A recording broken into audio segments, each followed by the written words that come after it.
teach students to be gender inclusive, we're teaching them to be better humans to each other, to be kinder, to not make assumptions, to break stereotypes.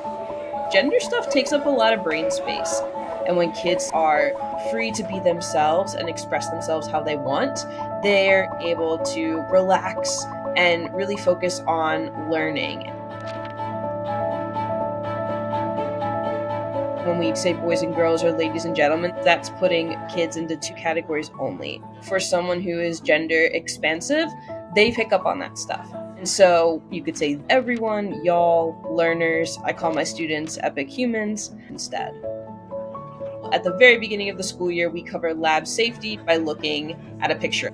Students often start by just saying the girl is standing too close to the flame. And I'll say, you're right, that person with long hair is standing too close to the flame. And we really briefly explain that we can't know someone's gender just by looking at them. We can describe them by their physical features or use they. It takes less than 5 minutes and it's really effective.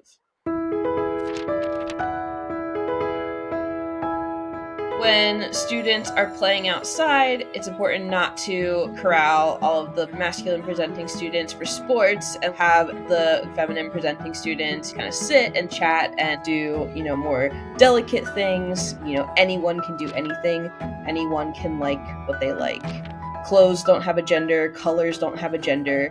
When kids see that they can enjoy anything that they want, whether it's colors or activities, it just broadens their perspective and allows them to be creative and be their best selves.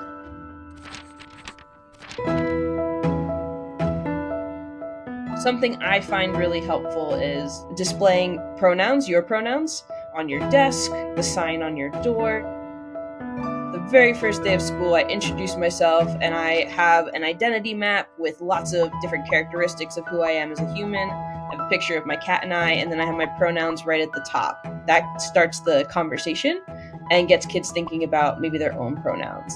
Sometimes they're a little apprehensive about it, but when they get my pronouns correct, the first couple of times are like, yes, I did it. And then it just becomes so natural that it's just part of the everyday conversation. I think it's really important for teachers to know that this work is life-saving work. That is so important for kids to feel safe and affirmed at school, but it doesn't all have to be done at once. If you take one tip and get really, really good at it, you can keep adding new tips. That is a very manageable way to incorporate this into your teaching practice. But start small and don't be too hard on yourself when you make a mistake, because we're human and everyone makes mistakes. How you handle it and repair the harm and move forward is the most important thing.